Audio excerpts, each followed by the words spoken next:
देख रही है कि ये महंगाई के खिलाफ आंदोलन है, ये इस देश के अन्न को बचाने का आंदोलन है, ये इस देश के अस्तित्व को बचाने का आंदोलन है। किसान खिलाफ है, मजदूर खिलाफ है, छात्र खिलाफ है, नौजवान खिलाफ है, बेरोजगारी अपने चरम पे है। तो 2024 में मोदी जी बेईमानी से जीत जाए अलग बात है, जनता तो जिताने वाली है नहीं किसी की। मैं इस बात को इसलिए देखता हूँ कि आपने जो पूछा, मेरा तो सिर्फ एक मकसद है कहने का, हम मशीनें तोड़ेंगे, मशीनें छोड़ देंगे। तुम्हारे ख्याल किसान आ नहीं रहे, इसका तो सबूत ही है मेरा लड़का वो भाई 3 पीढ़ी खड़ी है, देख लो 3 पीढ़ी खड़ी, किसान ना आने का तो मैं सबूत ये दे रहा हूँ और लगातार आते हैं। दूसरी बात, फिलहाल जो है जितने झूठ मोदी जी ने आज तक बोले हैं उनमें आज सबसे बड़ा झूठ ये है एमएसपी थी, एमएसपी है, एमएसपी रहेगी। ये सबसे बड़ा झूठ मोदी का है। अगर मोदी इस पे खरा उतर जा, अगर मोदी इस पे खरा उतर जा तो निर्णय तो लेगी हमारी संयुक्त मोर्चा, लेकिन किसान के मन में कुछ न कुछ हमदर्दी पैदा हो अगर इन पे खरा उतर जा और उसको कानून बना। बस यही है और सारी समस्याएं हल हो जाएंगी धीरे धीरे, लेकिन इस पे कानून बन जा कि एमएसपी पे कानून बन जा। किसान की हर फसल, चाहे वो सब्जी हो, टमाटर हो, गेहूं हो, गन्ना हो, वो सब एमएसपी पे खरीदा जाए। एमएसपी पे रेट भी तो यही तय करेंगे, हमारा कराहट रेट थोड़े मान लेंगे, लेकिन हो जाते हैं। एक कीमत की, एक दाम की जो दुकान बाजार में होती है उसके ग्राहक सबसे ज्यादा हो, तो हम एक दाम चाहते हैं बस। कि कोई भी पंचायत हो उसमें लाखों से कम भीड़ नहीं होगी। तमाम अन्नदाता जो है वो लाखों की भीड़ में निकल रहा है। थोड़ा सा अंतर इतना है कि हरियाणा और पंजाब का जो किसान है वो धान और गेहूं का किसान है, पश्चिम उत्तर प्रदेश का जो किसान है वो गन्ने का किसान है, आलू का किसान है। तो थोड़ी सी उसकी जो है वो काम की मजबूरी है, लेकिन उसके बावजूद भी हम गाजीपुर बॉर्डर पर खड़े हुए हैं। अगर अभी यहाँ जो है 1 लाख किसान इकट्ठा हो तो मात्र 1 घंटे की कॉल पे 1 लाख किसान इकट्ठा हो जाएगा। ये जज्बात किसानों के अंदर हैं, जो कहते हैं भीड़ नहीं है। मुजफ्फरनगर में, मेरठ में, शामली में, बड़ौत में, बागपत में, मथुरा में, अमरोहा में, बिजनौर में, ये जो लाखों लोग पंचायत में इकट्ठे हो रहे हैं, ये लोग कहाँ से आए हैं? ये लोग इसी देश के तो लोग हैं। तो जो लोग ये कहते हैं कि भीड़ नहीं है, भीड़ किस तरीके से देखना चाहते हो? भीड़ जो है अपने घरों में है, अपने खेतों में है, लेकिन रूटीन में हर घर में से एक आदमी आंदोलन में Ghazipur border, Singhu border, Tikri border प्रतिदिन आता है। उसकी नैतिक जिम्मेदारी है कि वो आएगा, लेकिन अगर ज्यादा लोगों की आवश्यकता होगी तो 1 घंटे की कॉल पे 1 लाख लोग इकट्ठा हो जाएंगे, 2 घंटे की कॉल पे 2 लाख इकट्ठा लोग हो जाएंगे। तो लोग इस गलत फहमी में ना रहे कि भीड़ एकदम तैयार है। सब लोग अपने घरों में गाड़ी, घोड़े, ट्रैक्टर, मोटरसाइकिल सब लेकर के तैयार है। एक कॉल अगर किसान यूनियन की होगी, किसान आंदोलन की होगी, संघर्ष समिति की एक कॉल होगी तो एक कॉल पे 1 घंटे में 1 लाख लोग उपस्थित हो जाएंगे। मैं ये भीड़ की बात आपको बता रहा हूँ। कुछ दिन पहले राकेश टिकैत जी का इंटरव्यू आया था नेशनल चैनल पर, नेशनल मीडिया पर। उनसे बोला गया था कि सरकार नहीं झुकने वाली, फिर आप आगे क्या करोगे? क्योंकि 80 दिन के करीब पहुंच चुके लगभग इस आंदोलन में चलते, फिर आगे की रणनीति क्या होगी? अगली रणनीति तो तय करेगी किसान संघर्ष समिति। हम तो किसान संघर्ष समिति के सिपाही हैं, जो बोला था कि झुकने वाली नहीं है। बिल्कुल झुकने वाले नहीं है। जब तक तीनों कानून वापस नहीं होंगे, अन्नदाता इससे पहले कोई समझौता नहीं करेगा। हमारा सीधा सीधा फंडा है, सीधा सीधा सिद्धांत है कि जो पूंजीवाद की नींव डालने के लिए, भारत की खेती और किसानी को कब्जा करने के लिए, पूंजीपतियों के घर में भारत की खेती और किसानी को सौंपने का षड्यंत्र रचा गया है इन 3 कानूनों के माध्यम से, इन 3 कानूनों के कंधों पर बंदूक रख के। जब तक ये कानून वापस नहीं होंगे तब तक इस देश का अन्नदाता वापस नहीं होगा। यूपी का बजट आया है, उसमें किसान के लिए बिजली और पानी मुफ्त कर दिया गया, इस बारे में क्या सोचते हैं? सफेद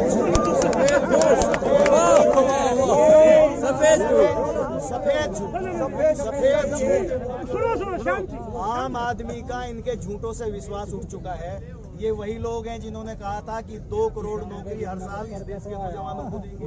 15 लाख रुपए इस देश के प्रत्येक नागरिक के खाते में आएंगे। गन्ने के हम किसान हैं, इन्होंने कहा था कि 14 दिन में गन्ने का पेमेंट हो जाएगा, अगर नहीं होगा तो ब्याज दिलवाया जाएगा। 14 महीने छोड़ो, 14 दिन छोड़ो, 14 महीने हो गए और अब जो है क्या नाम, ये बात सालों की तरफ जाने वाली है। ये झूठे लोग हैं, झूठ बोलते हैं। बहकाना जानते हैं, बाजीगरी करते हैं, लोगों को बांटते हैं। जो अंग्रेजों की नीति हुआ करती थी, फूट डालो और राज करो, उस नीति पे चलने का काम करते हैं। अभी भी पश्चिमी उत्तर प्रदेश के नेताओं को ये कहा गया है, जो भारतीय जनता पार्टी के नेता हैं, उनको ये कहा गया है कि जाओ गाँवों में और जाकर के ऐसी खुराफात करो कि जो गाँवों में पार्टीबाजी खड़ी हो जाए। क्योंकि पंचायत के चुनाव आ रहे हैं, तो उनका उद्देश्य है कि गाँवों में पंचायतों के चुनाव से पहले पार्टीबाजी खड़ी हो जाए, एक पार्टी इनके साथ खड़ी हो जाए, एक पार्टी खिलाफ रहे। तो आज भी गाँव में फूट डालो राज करो जैसी सोच लेकर के इनके लोग जा रहे हैं। लेकिन ये अच्छी बात है कि पूरे पश्चिमी उत्तर प्रदेश का अन्नदाता जाति और धर्म से ऊपर उठ करके, सारी चीजों से ऊपर उठ करके भारतीय जनता पार्टी के लोगों को जवाब देने का काम कर रहा है। उनसे सवाल पूछ रहा है कि आप हमारे बीच में आए हो, पहले काले कानून वापस करो। और ये बेइज्जती जो है क्या नाम इनके नेताओं की गाँव में की जा रही है, और इनके नेता गाँव में से दुम दबा के भागने पे मजबूर है। बीजेपी नेता किसानों के गांव में गए, उन्हें वहां से खदेड़ देगा, ऐसे रुझान आ रहे हैं। आप क्या सोचते हैं इस बारे में? बिल्कुल किसी ने नहीं खदेड़ा। अन्नदाता जो है सम्मान करना जानता है। मैं बताता हूँ ना सर, अन्नदाता जो है सम्मान करना जानता है, अन्नदाता भावुक होता है। ये इस देश को 2 वक्त की रोटी भी देता है, और इसका बेटा जो है सीमाओं पे खड़ा होकर के इस देश की रक्षा भी करता है। ये लोग भगाना नहीं जानते, ये लोग सत्कार करना जानते हैं, लेकिन उनके कर्म ऐसे हैं कि वो गांव में घुसने की हिम्मत ही नहीं जुटा पा रहे हैं। और वो अपने नेताओं को ये संदेश दे रहे हैं कि हम गांव में घुस नहीं पा रहे हैं। ये उनके लिए और बड़ी तौहीन की बात है। कल उनके नेता उनकी क्लास लगाएंगे कि जब तुम गाँव में घुस नहीं पा रहे हो, तुम नेता कैसे हो? तो ये तो जो है क्या नाम उनकी हिम्मत नहीं पड़ पा रही घुसने की। भगा कोई नहीं रहा। अन्नदाता जो है भगाना नहीं जानता, वो सम्मान करना जानता है। अन्नदाताओं ने तो कहा उनसे कि आप आओ, हम आपका स्वागत करेंगे, माला डालेंगे, खाना खिलाएंगे, पूरा सम्मान करेंगे, लेकिन तीनों कानून वापस कराओ। ये अन्नदाताओं ने कहा। भरपूर हो रहा है ना, वीडियो वायरल हुई थी अभी, तो गाड़ियों को वापस जाना पड़ा वहाँ से। जाना तो इसलिए पड़ा है, इनका जो है मोरल इतना डाउन हो चुका, इनकी जो आत्माएं इतनी मर चुकी, ये गाँव में घुसने की हिम्मत ही नहीं जुटा रहे, खुद भाग रहे हैं वहाँ से। इसलिए भगाया किसने नहीं है, खुद भाग रहे हैं वहाँ से। अच्छा, घुसने नहीं दी जाएगा, अपनी बात नहीं रखने दी जाएगी, तो फिर भाई बात तो पहुँचनी चाहिए लोगों तक। जब किसी के पास कोई बात हो, जब किसी के पास कोई बात कहने के लिए कोई गुंजाइश हो, क्या कहेंगे बात में? जैसा कि क्या समझाएंगे किसानों को? 3 कानून है। एक कानून ऐसा है जो इस पूरे देश के अन्न को कब्जा करके पूंजीपतियों की तिजोरी में बंद कर देगा।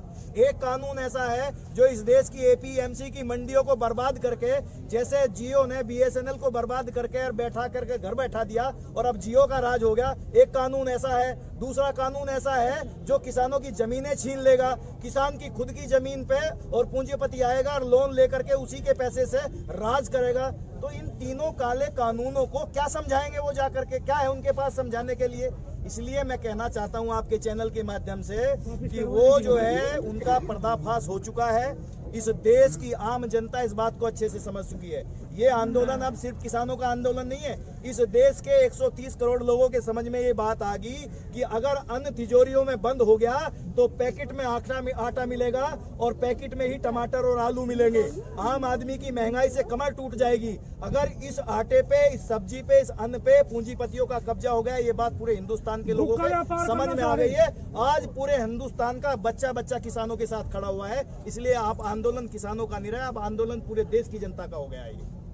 एक सवाल लास्ट पूछना चाहूंगा। पेट्रोल 100 के आसपास लगभग, कई राज्यों में 100 पार भी, एमपी में 100 रुपए कुछ, तो किसान का इस पर कुछ प्रभाव पड़ रहा है नहीं पड़ रहा है? आम जनता की जेब पर ही पड़ रहा है। आम जनता तो बर्बाद हो ही रही है, लेकिन सबसे ज्यादा बर्बाद किसान है। किसान का ट्रैक्टर कैसे चलेगा, उसका इंजन कैसे चलेगा, उसकी खेती किसानी की मशीनरी कैसे चलेगी। और दूसरी बात, जो माल ढुलाई होती है ट्रकों के माध्यम से, जो किसानों का भी जिस पे प्रभाव पड़ता है, किसान की तो कमर तोड़ दी। जितनी भी पेट्रोलियम पदार्थों की वृद्धि हुई है, जितनी भी जो है क्या नाम ये वृद्धि हुई है, इससे किसानों की सबसे पहले कमर तोड़ी और उससे ज्यादा कमर टूटी है आम जनता की। लेकिन मैं ये भी आपसे बता देना चाहता हूँ, ये आपके चैनल के माध्यम से, और आप जो है इस बात को सरकार तक जरूर पहुंचाओगे कि ये भी जो है पूंजीवाद की साजिश है। जब सरकारें डीजल और पेट्रोल का रेट तय किया करती थी, सरकारें तय किया करती थी कि डीजल और पेट्रोल किस रेट में बिकेगा, तो तब जो है क्या नाम हमारे देश की सरकारों ने इस पूरे, जैसा आज खेती और किसानी को प्राइवेट को सौंपना चाहते हैं, कॉर्पोरेट को सौंपना चाहते हैं, ऐसी जो है डीजल और पेट्रोल कॉर्पोरेट को सौंपने का काम किया। डीजल और पेट्रोल के भाव जो है रिलायंस इंडस्ट्रीज और ब्रिटिश पेट्रोलियम तय करती है। ब्रिटिश पेट्रोलियम ब्रिटिश की कंपनी है। एक कंपनी यहाँ ईस्ट इंडिया कंपनी आई थी जिसने इस देश को 200 साल लूटने का काम किया। हमारे कई लाख जो है क्या नाम शहीद हुए, जिन्हें आज हम अपने दिल में रखते हैं, तब ये देश आजाद हुआ। आज ब्रिटिश की पेट्रोलियम कंपनियां आती हैं और वो हमारे देश के पेट्रोल के डीजल के भाव तय करती हैं। तो जिस प्रकार से इन्होंने पेट्रोल और डीजल जो है कॉरपोरेट को सौंप दिया, उसी प्रकार से इस देश की खेती को कॉरपोरेट को सौंपना चाहते हैं, जिसके खिलाफ हम लड़ाई लड़ने का काम कर रहे हैं। जिस प्रकार से आज डीजल और पेट्रोल की रेट, डीजल और पेट्रोल के जो मूल्य हैं, उनको जो है क्या नाम कोई छू नहीं सकता। वो कॉरपोरेट की बैठक में बैठ करके, कॉरपोरेट के जो है ड्राइंग रूम में बैठ करके तय होते हैं। इसी प्रकार से जो हमारा खाद्यान्न होगा उसके रेट भी जो है वहीं तय होंगे। पहले तो जो है किसान के खाद्यान्न पे कब्जा कर लिया जाएगा, बड़े बड़े साइलो बना करके पूरे हमारे जो है जितने भी खाद्यान्न हैं उनको लूट लिया जाएगा, मंदे में खरीद लिया जाएगा और उसके बाद जो है क्या नाम पूरे देश की जनता को महंगे में बेचने का काम किया जाएगा। इस साजिश के खिलाफ आज हिंदुस्तान का अन्नदाता लड़ रहा है। अगर किसान 2 लाइनों में संदेश देना चाहे सरकार, तो आप क्या बोलोगे किसान बिल पर? किसान बिल पे हम ये बोलेंगे कि सरकार अगर अपनी खैरियत चाहती है, मोदी जी अगर अपनी खैरियत चाहते हैं, तो मैं खैरियत से मेरा मतलब ये है राजनीतिक और सामाजिक खैरियत चाहते हैं। खैरियत से मेरा मतलब ये है, अगर वो अपनी राजनीतिक खैरियत चाहते हैं, अपनी पार्टी की राजनीतिक खैरियत चाहते हैं, तो तीनों कानून जितनी जल्दी हो वापस ले लें। किसान अन्नदाता से सम्मान घर लौट जाएगा, वरना तो जो है क्या नाम मोदी जी को ये भारी पड़ेगा। एक सवाल जय किसान। लोगों ने पूछा था कि किसानों से पूछना कि 2024 का जो इलेक्शन आएगा उससे योगी जी पर क्या, मोदी जी पर क्या प्रभाव, कुछ पड़ेगा क्या प्रभाव इससे? साफ हो। पूरे देश की जनता खिलाफ है। पूरे देश की जनता इस किसान आंदोलन में देख रही है कि ये महंगाई के खिलाफ आंदोलन है, ये इस देश के अन्न को बचाने का आंदोलन है, ये इस देश के अस्तित्व को बचाने का आंदोलन है। किसान खिलाफ है, मजदूर खिलाफ है, छात्र खिलाफ है, नौजवान खिलाफ है, बेरोजगारी अपने चरम पे है। तो 2024 में मोदी जी बेईमानी से जीत जाए अलग बात है, जनता तो जिताने वाली है नहीं किसी की। मैं इस बात को इसलिए देख रहा हूँ कि आपने जो पूछा, मेरा तो सिर्फ एक मकसद है कहने का, हम मशीनें तोड़ेंगे, मशीनें छोड़ देंगे। देखो, तुम्हारे ख्याल किसान आ नहीं रहे, इसका तो सबूत ही है। अब मेरा लड़का वो भाई 3 पीढ़ी खड़ी है, देख लो। 3 पीढ़ी खड़ी, किसान ना आने का तो मैं सबूत ये दे रहा हूँ और लगातार आते हैं। दूसरी बात, फिलहाल जो है जितने झूठ मोदी जी ने आज तक बोले हैं, उनमें आज सबसे बड़ा झूठ ये है एमएसपी थी, एमएसपी है, एमएसपी रहेगी। ये सबसे बड़ा झूठ मोदी का है। अगर मोदी इस पे खरा उतर जा, अगर मोदी इस पे खरा उतर जा तो निर्णय तो लेगी हमारी संयुक्त मोर्चा, लेकिन किसान के मन में कुछ न कुछ हमदर्दी पैदा हो। अगर इन पे खरा उतर जा और उसको कानून बना, कानून नहीं बन पा रहा, बस यही है, और सारी समस्याएं हल हो जाएंगी धीरे धीरे। लेकिन इस पे कानून बन जा कि एमएसपी पे कानून बन जा, किसान की हर फसल, चाहे वो सब्जी हो, टमाटर हो, गेहूं हो, गन्ना हो, वो सब एमएसपी पे खरीदा जाए। एमएसपी पे रेट भी तो यही तय करेंगे, हमारा कराहट रेट थोड़े मान लेंगे, लेकिन हो जाते हैं। एक कीमत की, एक दाम की जो दुकान बाजार में होती है, उसके ग्राहक सबसे ज्यादा हों, तो हम एक दाम चाहते हैं। बस यही हमारा कहना है। और नहीं तो भैया ये तो राजनीति है, 2 योजना हो जाएंगी। अब तो जब नहीं आवे मोदी कभी, अब कुछ भी हो जाए।